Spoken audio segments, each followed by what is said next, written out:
প্রত্যেকটা দেওয়ালেই সাক্ষী দিতেছে জুলাই নিয়ে। আমি কি বলবো, কত মায়ের বুক খালি।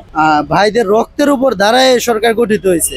24-এর যে আকাঙ্ক্ষা ছিল ভাই, সেটা আসলে পূরণ হয় নাই। আজকে 5ই আগস্টে আমাদের বিজয় দিবস অর্জিত হয়েছে। এই প্রত্যেকটা দেওয়ালেই সাক্ষী দিতেছে জুলাই নিয়ে। আমি কি বলবো, আমার কাছে আর কিছু বলার নেই। এই জায়গায় আমার কাছে উত্তর দিচ্ছে যে এই জুলাই কেমন ছিল, কত মায়ের বুক খালি। বিগত একটা জাল থেকে মুক্তি পেয়েছে, এটা সত্য, কিন্তু আরেকটা জাল আমাদের উপর ছায়াভাবে আটকে আছে।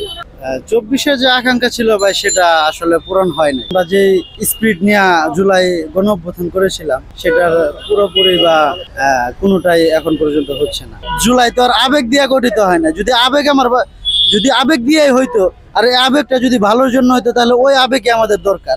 আমাদের ভাইদের রক্তের উপর দাঁড়ায় সরকার গঠিত হয়েছে।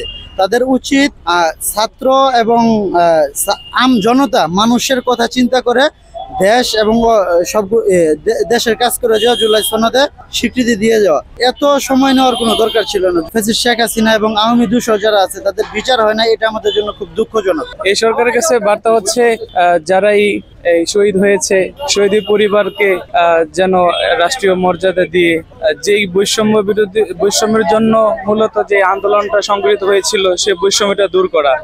স্বৈরাচার ফ্যাসিস্ট এখনো মাথাচাড়া নিয়ে উঠতেছে, তাদেরকে উচিত ধরে ধরে আইনের আওতা নিয়ে আসা, এবং কেউ আইন হাতে না তুলে নিয়ে বরং আইনের হাতে সোপর্দ করে দেওয়া। সরকার কাছে চাওয়া, একমাত্র শেখ হাসিনার বিচার করতে হবে।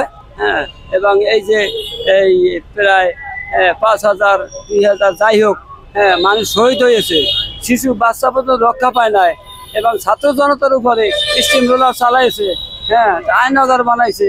এটার মনে করেন অবশ্যই আমরা বিচার চাই এবং বিচার হতে হবে। আজকে 5ই আগস্টে আমাদের বিজয় দিবস অর্জিত হয়েছে।